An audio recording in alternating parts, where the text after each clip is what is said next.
ஈரானோட அதிபரான மசூத் பெஸ்கின் அவர்கள் கிட்ட இத்தாலியோட பிரதமரான ஜார்ஜா மெலானி அவர்கள் போன் பண்ணிக்கிறாங்க. கூப்பிட்டு பேசியிருக்காங்க. ஏங்க மிடில் ஈஸ்ட்ல எஸ்கலேஷன் வேணாங்க, சொன்னா கேளுங்க அப்படிங்கிறது போல அவங்க தரப்புன்னு சொல்லிக்கிறாங்க. பட் ஆனா ஈரான் தரப்புல இருந்து அதுக்கு சேவை கொடுத்து கேட்ட மாதிரி தெரியல. ஆனா ஈரானோட மனசுல சில மனமாற்றங்க தெரியுது அப்படிங்கிறது போல இஸ்ரேல் இந்த தரப்புல மீடியாக்கள்லாம் இருப்பாங்க இல்லையா, அவங்க தரப்புல இருந்து வந்தீங்களா கிளப்பி விட்டுருக்காங்க. பட் ஆனா நஹி ஹே, கண்டிப்பா அட்டாக் ஹே அப்படிங்கிறது போல அவங்க தரப்புல ரெடியா இருக்கிறாங்க. அது மட்டும் இல்லாம இன்னைக்கு வந்து பாத்தீங்கன்னா பங்கர் கடியில போயிட்டு, இது வந்து பிட்டுன்னு சொல்றாங்க இஸ்ரேல் தரப்புல இருந்து, அந்த பிட்டுக்குள்ள போய் உட்காந்துட்டு வந்து பாத்தீங்கன்னா ஒரு மீட்டிங் போட போறாங்க. அதாவது நம்ம பிரியாண்டிவ் ஸ்ட்ரைக் வந்து பண்ணிடலாமா ஹிஸ்புல்லா மேல அப்படிங்கிறது போல ஒரு மீட்டிங் போட போறதா குசு குசுன்னு பேசிக்கிட்டதா இஸ்ரேல கூடிய மீடியாக்களே நம்மளோட பெரிய ஆட்களா இருக்கிறாங்க பயங்கரமா வதந்திகள் கிளப்பி விடுறாங்க. இது போல வதந்திகள்லாம் அவங்க பேசிட்டு இருக்கிறாங்க. சேனல் 13 அந்த சேனல் இந்த சேனல் இப்படி சொன்னாங்க, அந்த சேனல் அப்படி சொல்றாங்க, அவங்க கிட்ட இவங்க சொன்னாங்களாமா, இவங்க கிட்ட அவங்க சொன்னாங்களாமான்னு பயங்கரமா வந்து அபிஷியல்ஸ் அப்படின்னு சொல்லிட்டு போயிடுறாங்க. நம்ம எப்படி வதந்திகள் அப்படிங்கறதோட சொல்றோம். அது போல அவங்க சில அபிஷியல்ஸ் சொல்லிடுறாங்க. எந்த அபிஷியல்னு கேட்டா யாருக்கும் தெரியாது. ஆனா ஏதோ ஒரு அபிஷியல் அவங்களுக்கு சொல்லிடுறாங்க.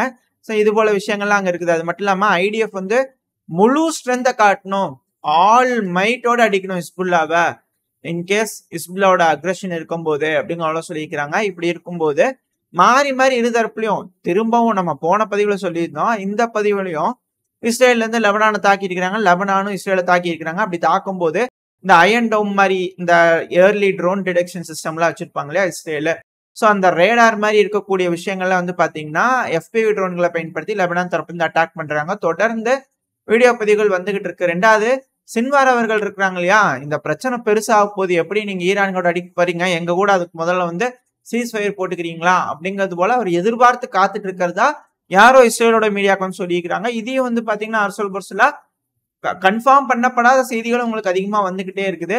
ஆனா எனக்கு தெரிஞ்ச அவர் அப்படிப்பட்ட ஒரு டிசிஷனுக்கு வருவாரு அப்படிங்கிறது போல தெரியல. சீஸ் ஃபயர் அப்படிங்கிற விஷயத்துக்கு அவர் ஒத்துக்குவாரா அப்படிங்கிற சந்தேகம் தான். பட் ஆனா வந்து இது போல அவர் எக்ஸ்பெக்ட் பண்றாருன்றாங்க. ஏங்க அவர் ஆள் எங்க இருக்கிறாருன்னு உங்களுக்கு தெரியலையே அப்படிங்கிறதோட பலருக்கும் கேள்விகள் இருக்கு. பட் ஆனா இது போல பேசிட்டு இருக்கிறாங்க அப்படிங்கிறதோட இஸ்ரேலோட மீடியாக்கெல்லாம் பேசிட்டு இருக்காங்க. அப்புறம் இப்போ கான் யூனிஸோட ஆபரேஷன் வந்து பாத்தீங்கன்னா ஸ்டார்ட் ஆயிருக்கு. இந்த கான் யூனிஸ் ஆபரேஷன் வந்து ஸ்டார்ட் பண்ணதுக்கான காரணம் மேபி சின்வார் அவர்கள் இந்த பகுதியில் இருக்கலாம் அப்படின்ற ஒரு சந்தேகத்தின் அடிப்படையில இப்போ ஒரு ஆபரேஷன் ஐடிஎஃப் இங்க ஸ்டார்ட் பண்ணிக்கிறாங்க அப்படிங்கிற சொல்லப்பட்டு வருது. ஒருவேளை இங்க அவர் சிக்கிட்டாரு அப்படின்னா இந்த பிரச்சனை இன்னும் பெருசாகும், இல்ல அவருக்கு என்ன நடந்தாலும் பெருசாகும் பிரச்சனை. அப்படி இல்லை அப்படின்னா திரும்ப ஒரு ஃபெயிலியர் இஸ்ரேலுக்கு. பிகாஸ் 308 நாள் கிட்ட ஆயிடுச்சு இப்போ வரைக்கும் முக்கியமான ஸ்ட்ராங் ஹோல்ஸ் காசா கடியில இருக்கக்கூடிய டனல்ஸை கண்டுபிடிக்க முடியல. இதை நான் திரும்பி ரிமைண்டர் பண்ணணும்னு நினைக்கிறேன். நம்ம சேனல்ல ஃபர்ஸ்ட் இந்த இஸ்ரேல் காசா பிரச்சனை ஆரம்பிக்கும் போது அக்டோபர் 7 உள்ள போனாங்க இல்லையா, அதுக்கு ரிட்டாலியேட் பண்ணுவாங்கன்னு சொல்லியிருந்தோம் இல்லையா, அந்த டைம்லயே நம்ம சொல்லியிருந்தோம் காசாங்கிறது ஒரு கோட்டை, மேல இருக்கிறத விட அண்டர் கிரவுண்ட்ல ஒரு மிகப்பெரிய இந்த ஒரு டேபிள் இருக்கும், மேப் வரையும்போது கீழே பார்ப்பாங்களே தமிழ் படம்லாம் ஓட்டுவாங்க இல்லையா, அது போலதான் கீழே வந்து அண்டர் கிரவுண்ட் டனல்ஸ் அதிகமா பெரிய சிட்டி அது அப்படிங்கிற சொல்லியிருந்தோம். அதுக்கு வந்து கமெண்ட்ல கிரிட்டிசைஸ் எல்லாம் பண்ணியிருந்தீங்க. பட் ஆனா இப்போ அதுக்கான விஷயங்கள் ஊர்ஜிதப்படுத்திக்கிட்டு இருக்கு இல்லையா. ரெண்டாவது ஈரான் ரிஃபார்ம் பண்ணிட்டு இருக்காங்கன்னு சொல்லியிருந்தோம் இல்லையா, அதெல்லாம் பண்ணுவாங்க அப்படிங்கிறது போல சொல்லியிருந்தோம். எப்போ இந்த ஈரான்ல ஹனியன் அவர்களோட அசாசினேஷன் அப்பவே நம்ம கிளியரா சொல்லியிருந்தோம், ஈரான் வந்து ரிஃபார்ம் பண்ணுவாங்க, எடுத்தவங்க ஒருத்தவங்க அட்டாக் பண்ண மாட்டாங்க, ரிஃபார்ம் பண்ணுவாங்க, பயங்கரமா ப்ரிப்பேர் ஆகுங்கன்னு சொல்லியிருந்தோம் இல்லையா. ஸோ அதே போல இப்போ சில மினிஸ்டர்ஸ் எல்லாம் சேஞ்ச் பண்ணிட்டு இருக்காங்க அப்படிங்கிற செய்திகள் வந்துகிட்டு இருக்கு. ரெண்டாவது பெலருஸ் தரப்பு வந்து ஒரு மீட்டிங் வந்திருக்காங்க. இப்ப இஸ்ரேலுக்கு வந்து பாத்தீங்கன்னா 2வது முறையா அமெரிக்காவோட சென்ட்ரல் கமாண்டோட கமாண்டர் குர்லிகன் அவர்கள் இருக்காருல வந்து விசிட் பண்ணிக்கிறாங்க. ஸோ இவங்களாம் உட்காந்து அங்க பேசிக்குவாங்க அப்படிங்கிற சொல்லப்பட்ட அந்த பிட்டுக்குள்ள உட்காந்து இது போல பல செய்திகள் பல வதந்திகள் வந்துகிட்டு இருக்கு. இன்னைக்கு கண்டிப்பா நம்மளோட கருத்து, நம்மளோட லாஜிக் அடிப்படையில கண்டிப்பா ஈரான் அடிக்கிறதுக்கு வாய்ப்பு இல்லை. மேபி இஸ்ரேல் ஒரு ப்ரீஎம்டிவ் ஸ்ட்ரைக் பண்றதுக்கு வேணா வாய்ப்புகள் இருக்கு. ஈரான் இன்னைக்கு அடிக்க மாட்டாங்க, அவங்க சாட்டர்டே நைட் தான் பார்ட்டி பண்ணுவாங்க. ஸோ அப்படி சாட்டர்டே நைட் பண்றாங்களா என்னங்க அதை பொறுத்து இருந்து பார்ப்போம். ஸோ இதெல்லாம் இங்க இருக்கக்கூடிய செய்திகள். இப்போ அப்படியே வந்து பாத்தீங்கன்னா நம்ம ரஷ்யா உக்ரைன் சைட்ல போயிடலாம். இந்த ரஷ்யா உக்ரைன் பக்கத்துல வந்து பாத்தீங்கன்னா ஒரு உக்ரைனோட சிட்டிசன் கம்ப்ளைண்ட் பண்ணி வாங்க வாங்க அப்படின்னு கூட்டிட்டு போய் பயங்கரமா கொந்தளிச்சுக்கிறாரு. காரணம் என்ன, இதே போல ஒரு இன்சிடென்ட் நம்ம நாட்டுல நடந்தது, அவருக்கும் அதே மாதிரி நடந்துருமோ அப்படின்னு ஒரு பயம் எனக்கு இருக்குது. பட் ஆனா வாங்க மொபைலைசேஷன் புடிச்சிட்டு போலான்னு ஒரு புடிச்சிட்டு போயிருவாங்களான்ட்டு இது மாதிரி பண்ணக்கூடாது. நம்ம நாட்டுல அந்த மாதிரி பண்ணி பிரச்சனையா இருக்குது. பட் ஆனா பாருங்களேன், சேம் இன்சிடென்ட் டிட்டோ இன்சிடென்ட் ரோட போட்டிருக்கிறாங்க இல்லையா, இப்படி எடுத்து பிச்சு பிச்சு காட்டுறாரு. இது என்னையா, இது ரோடா, இது வேற என்னையா, கையிலேயே எடுக்கிற மாதிரி வருதுன்னு காண்டுல வந்து சொல்றாரு. எல்லா பக்கத்துல ஊழல், திருமண பக்கம்லாம் ஊழல் அப்படிங்கிறது போல உக்ரைன்ல இருக்கக்கூடிய மக்கள் மனசுல அது விதைச்சுக்கிட்டே இருக்கிறாங்க. 2வது உக்ரைன்ல வந்து பாத்தீங்கன்னா சமீபத்துல ஒரு பவர் ஸ்டேஷனை வந்து கொளுத்தி விட்டுருந்தாங்க. இப்ப அந்த ரெசிஸ்டன்ஸோட தாக்குதலோட தீவிரம் ரொம்ப அதிகரிச்சுட்டு வருது அப்படிங்கிற குற்றச்சாட்டுகள் உக்ரைனுக்குள்ள வந்துகிட்டு இருக்கு. அப்புறம் நம்ம முன்னாடி சொல்லியிருந்தோம் இல்லையா, சேச்சன் பெட்டாலியன் வந்து பாத்தீங்கன்னா வந்திருக்கிறாங்க இந்த குர்ஸ் பகுதியில பாதுகாக்கிறதுக்காக அப்படிங்கிறது போல. இந்த குர்ஸ் பகுதி கொஞ்சம் கிரிட்டிக்கலா இருக்கு. இந்த சுஜா இருக்கு இல்லையா, இந்த நம்ம சொல்லியிருந்தோம் இல்லையா சிட்டி, அது ஒரு மிக முக்கியமான சிட்டின்னு. சோ பாதி சிட்டி கிட்ட வந்து பாத்தீங்கன்னா உக்ரைன் அவங்க கட்டுப்பாட்டுக்குள்ள எடுத்துட்டாங்க அப்படிங்கிறது போல தகவல்கள் வந்துகிட்டு இருக்கு. நம்ம இப்போ மேப்ல காட்டுறேன், உங்களுக்கு மேப்ல எக்ஸ்பிளைன் பண்ணும்போது உங்களுக்கு எக்ஸாக்டா புரியும் இந்த பக்கத்துல என்ன நடந்துட்டு இருக்கு, என்ன மாதிரியான சூழ்நிலை இருக்கு அப்படிங்கிறது போல.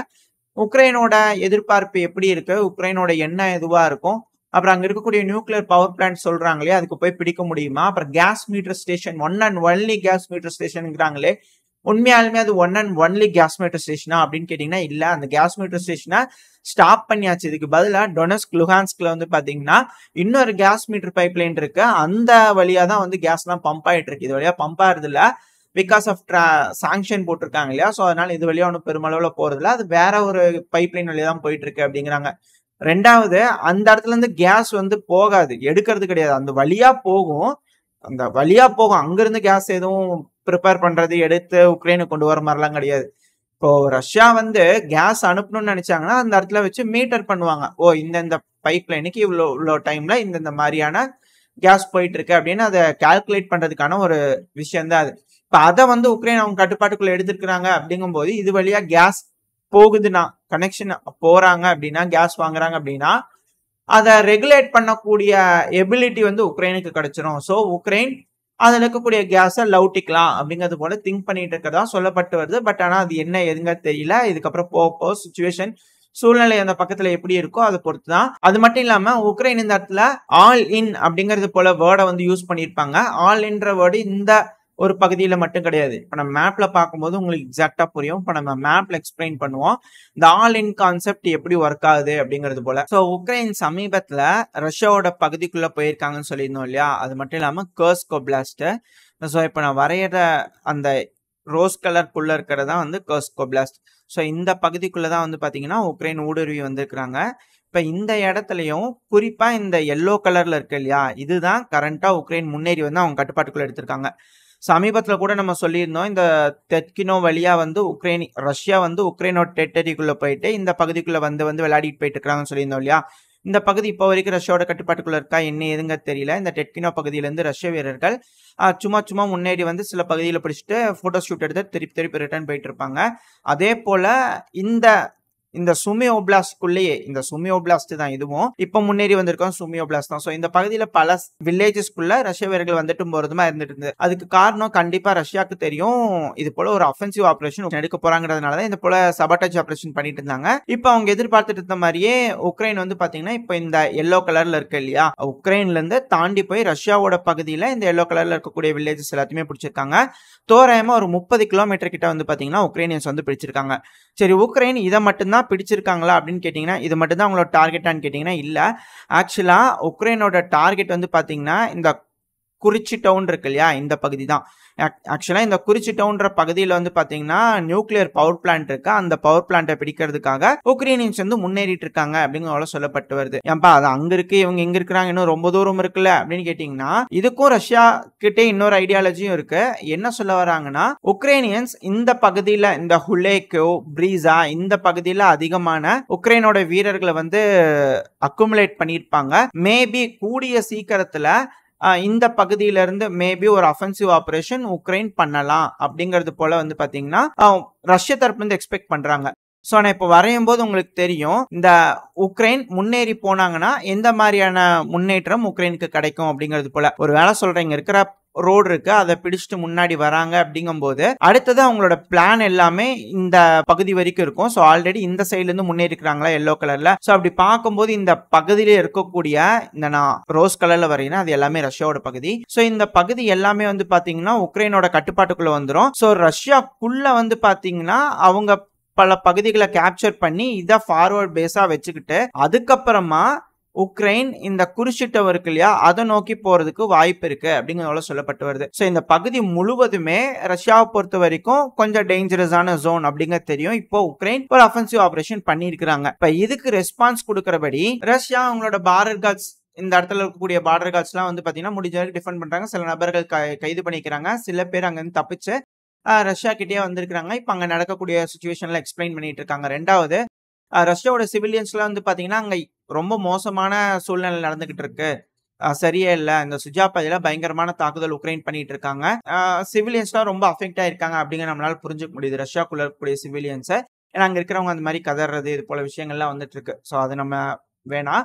பட் இப்ப அந்த பகுதியில வந்து ப்ரொடெக்ட் பண்றதுக்காக இதுக்கு மேல உக்ரைனியன்ஸ் முன்னேறி வரக்கூடாது அப்படிங்கிறதுக்காக நான் வரைஞ்சு காமிச்சிருந்தேன் இல்லையா, கண்டிப்பா அந்த இடத்துல உக்ரைனியன்ஸ் வருவாங்க. பட் ஆனா அதுக்கு மேல போய் அந்த குறிச்சிட்டவர் இருக்கு இல்லையா, அந்த பகுதியை பிடிக்காம இருக்கிறதுக்காக சேச்சன் அகமத் வந்து பாத்தீங்கன்னா அகமத் பெட்டாலியன் இருக்கு இல்லையா, சேச்சன் ஆர்மி, அவங்க வந்து அங்க டீப்ளை பண்ணியிருக்காங்க. இப்போ அதுக்கான வீடியோ பதிவு சைலோட இருக்கும். நாங்க வந்துட்டோம்டா கர்ஸ்க்கு அப்படிங்கிறது போல அவங்க ஒரு வீடியோ பதிவு போட்டிருக்காங்க. அது மட்டும் இல்லாம பல பிரிகேட்ஸ் வந்து பாத்தீங்கன்னா இந்த இடத்துல ரீடிப்ளை பண்ணிட்டு இருக்காங்க. இதுல முக்கியமான விஷயம் என்னன்னா, ரஷ்யா வந்து டென்ஷன் ஆயிருப்பாங்க, ஏதோ ஒரு விஷயம் பண்ணிருப்பாங்க, ஒன்னும் போர் தொடுத்திருக்கலாம், இல்ல வேற ஏதாவது ஒரு டென்ஷன் ஆயிருக்கலாம் இல்லையா. ரஷ்யா வந்து ஒரு அக்ரெசிவா ஏதோ ஒரு விஷயம் செஞ்சிருக்கலாம். பட் ஆனா அவங்க இப்போ பொறுத்த வரைக்கும் கூல் டவுனா சுச்சுவேஷன் எப்படி ஹேண்டில் பண்ணலாம் அப்படிங்கறத நோக்கி போயிட்டு இருக்காங்க. இது கண்டிப்பா வந்து போலாண்டுக்கு பல்பு வாங்கியிருப்பாங்க அப்படிங்கிறது போல பல அனலிஸ்ட் வந்து கருத்துக்கள் இருக்கு. என்னப்பா போலாண்ட் ஏன்பா பல்பு வாங்கணும் அப்படின்னா, சமீப காலமா வந்து பாத்தீங்கன்னா ஒரு ரூமர் வந்துகிட்டு இருக்கு. போலாண்டோட பார்டர் ஏரியால இருக்கக்கூடிய வில்லேஜஸ்ல இருக்கக்கூடிய மக்கள் எல்லாத்தையும் இவாக்குவேட் பண்ணிட்டு இருக்காங்க. பெலருஸ்க்கும் சரி உக்ரைனுக்கும் சரி இருக்கக்கூடிய மக்கள் எல்லாத்தையும் கொஞ்சம் கொஞ்சமா இவாக்குவேட் பண்ணிட்டு இருக்காங்க அப்படிங்கிறதெல்லாம் சொல்லப்பட்டு வருது. ஸோ போலாண்ட் வந்து எதுக்கும் தயாராகிறாங்க அப்படிங்கிறதோட புரிஞ்சுக்க முடியுது. ஒன்ஸ் ரஷ்யா கோவப்பட்டு உக்ரைன் மேல ஒரு போரை டிக்ளேர் பண்றாங்கன்னு வச்சுக்கோங்களேன். ஆனா இப்ப வரைக்கும் போர் இல்லை, ஸ்பெஷல் மிலிட்டரி ஆபரேஷன், ஒரு சிவில் வார் போயிட்டு இருக்கு. அங்க இருக்கிற மக்கள் மேல இனப்படுகொலை பண்ணிட்டு இருந்தாங்க. அதை காப்பாத்துறதுக்காக ரஷ்யா உள்ள போயிருக்காங்க. அந்த பகுதிக்குள்ளதான் சண்டை நடந்துட்டு இருக்கு. இப்ப அதுதான் என்னதான் இவங்க போரு அது இதுன்னு சொல்லிக்கிட்டாலும் யூஎன்ல வந்து பாத்தீங்கன்னா ரஷ்யா டிஃபெண்ட் பண்ணக்கூடிய பாயிண்ட் தான். யூஎன்லயே அமெரிக்கா தரப்புல கனடா தரப்புலயே அது உண்மைதான் சொல்லிட்டு இப்பெல்லாம் இல்ல 2014 முன்னாடியே வந்து பாத்தீங்கன்னா தீர்ப்பை கொடுத்து அவங்கள பிடிச்சி ஜெயிலாம் போட்டு வச்சிருந்தாங்க. இப்பதான் அந்த அசோ பெட்டாலியன் நம்ம சொல்லியிருந்தோம் இல்லையா, சமீபத்துல தான் சாங்ஷனே அமெரிக்கா தூக்கி விட்டுருந்தாங்கன்னு. ஸோ இது எல்லாத்துக்கும் காரணம் அதுதான். ஸோ அதை வச்சு ரஷ்யா தரப்பு வந்து டிஃபெண்ட் பண்ணிட்டு இருக்காங்க. இப்போ ரஷ்யா வந்து போற அறிவிக்கிறாங்க அப்படின்னா நாங்க வந்து உதவி பண்றோம் அப்படின்னு நாட்டோ நாடுகள் உள்ள வந்துடலாம் இல்லையா. ஒரு காரணம் தேவை. இவங்களை ஏதோ ஒன்று செய்ய வச்சா இவங்க உள்ள வரலாம். ரெண்டாவது, இங்க ஒரு போர் வருதுன்னா மிடில் ஈஸ்ட்ல வந்து பதட்டம் கம்மியாகும். ஏன்னா அந்த பகுதியில வந்து கொஞ்சம் கூல் டவுன் பண்றதுக்காக இந்த இடத்துல ஒரு இன்கர்ஷன் பண்ணியிருக்காங்க அப்படிங்கிறது போல சில அனலிஸ்ட் தரப்புல இருக்கு. பட் இதுக்கு பதிலடி கொடுக்கும் விதமா தான் சிரியால வந்து பாத்தீங்கன்னா பல இடங்கள்லயும் இந்த Russia backed, Iran backed, Syrian force backed இருக்காங்க இல்லையா, அவங்க வந்து அமெரிக்க நிலைகளை நோக்கி முன்னேறிட்டு இருக்கிறாங்க. அதுவும் கொஞ்சம் இக்கட்டான சூழ்நிலை தான் அமெரிக்காக்கு அந்த பகுதியில. ஸோ இது எல்லாம் இந்த பகுதியில் வந்து இது போல சிக்கல்கள் இருக்கு. எல்லாமே மைண்ட் கேம்ஸ் விளையாடிட்டு இருக்காங்க. எந்த இதுக்கு எதை செய்யணும், தப்பான மூவ்ஸை எடுத்து வச்சிடக்கூடாது அப்படிங்கிற எல்லாருமே கண்ணும் கருத்துமா இருக்காங்க. ஸோ அதுதான் இங்க நடந்துகிட்டு இருக்கு. சதுரங்காட்டத்துல ஒரு காய்களும் நகர்ந்துகிட்டு இருக்கு. அது எப்படி பொசிஷன் ஆகுதோ அதுக்கேற்ற மாதிரி தான் இந்த 3ஆம் உலகப் போர் வெடிக்கும் அப்படிங்கிற சொல்லப்பட்டு வருது. மிடில் ஈஸ்ட்ல இந்த பகுதியில உக்ரைனோட சக்சஸை பொறுத்து தான் மிடில் ஈஸ்ட்ல வந்து எந்த அளவுக்கு வீரியமா ஈரான் தாக்குவாங்க அப்படிங்கிறது விஷயங்களே இருக்கு. ஏன்னா சைமல்டேனியஸா இந்த இடத்துல ரஷ்யா வந்து போர்ல, அந்த இடத்துல ஈரான் வந்து போர்ல இருக்காங்கன்னா ரஷ்யா டைரக்டா உதவ முடியாது. ஸோ ரஷ்யாவுக்கு வந்து உதவக்கூடிய நாடுகள்ல மேபி சீனா வந்து சைலண்டா இருதரப்புலையும் உதவலாம், நார்த் கொரியா சைலண்டா இருதரப்புலையும் உதவலாம். மேபி அந்த இடத்துல நார்த் கொரியா வந்து சப்போர்ட் பண்றதுக்காக சவுத் கொரியா வெடிக்கலாம். ஸோ இதுதான் வந்து பாத்தீங்கன்னா 3ஆம் உலக போர் அப்படிங்கிறதோட பல நபர்கள் சொல்லிட்டு இருக்காங்க. நடக்குதா என்ன அப்படிங்கிறது பார்ப்போம். ஆனா ஈரான் வந்து மிடில் ஈஸ்ட்ல ஒரு அட்டாக் பண்றாங்க போது எல்லா பக்கத்துலயும் பிரச்சனைகள் வெடிக்கும், எல்லா பக்கத்துலயும் பிரச்சனைகள் பெருசாகும். அது நம்ம கண் கூட தெரியுது. இப்போ யூகே எல்லாம் வந்து பாத்தீங்கன்னா ஒரு காலத்துல நம்ம எல்லாம் வெள்ளையினே வெளியேறி இந்த உலகத்துல இருக்கிற பல நாடுகள் வந்து பாத்தீங்கன்னா சொல்லக்கூடிய கட்டாயம் இருந்துச்சு, சொல்லிட்டு இருந்தோம். ஆனா இப்ப அந்த வெள்ளையர்களே எங்க நாட்டை விட்டு சிலர் வெளியேறணும் அப்படின்னு போராட்டம் பண்றாங்கன்னா கர்மா இஸ் அ பூமரேங் அப்படிங்கிறது போல நம்மளால புரிஞ்சுக்க முடியுது. யார் பக்கம் வெற்றி கிடைக்க போகுது, யார் பக்கம் தோல்வி கிடைக்க போகுது, யார் என்னென்ன மாதிரியான மூவ்ஸ் பண்றாங்க, இந்த மிலிட்டரி ரீதியா இந்த அனாலிசிஸ் இது போல விஷயங்களா இருக்கு இல்லையா. ஒரு காயின் எடுத்து வைக்கிறாங்க அப்படின்னா அது ஏன் வைக்கிறாங்க, எதுக்கு வைக்கிறாங்க, இதுக்கு பின்னாடி என்னென்ன காரணங்கள் இருக்கு, இது போல பல விஷயங்களை நம்ம சேனல்ல அடுத்தடுத்த பதிவுல தொடர்ந்து பார்க்க ஆரம்பிச்சலாம். ஓரளவுக்கு இருக்கக்கூடிய விஷயங்களை கவர் பண்ணி இந்த பதிவுல ஒரு அப்டேட்டா கொடுத்துருப்பேன்னு நினைக்கிறேன். இதே போல அடுத்தடுத்த பதிவுல நான் உங்களை சந்திக்கிறேன். இந்த பதிவு உங்களுக்கு பிடிச்சுன்னா மறக்காம நம்ம சேனலை சப்ஸ்கிரைப் பண்ணிட்டு உங்க ஃப்ரெண்ட்ஸ் அண்ட் ஃபேமிலியோட ஷேர் பண்ணிக்கோங்க. உங்களோட கருத்துக்களையும் சொல்லுங்க. உங்களோட ஆதரவு எனக்கு எப்போ இருக்குன்ற நம்பிக்கையில அடுத்த பதிவுல நான் உங்களை சந்திக்கிறேன். அது வரைக்கும் ஸ்டே சேஃப். பை.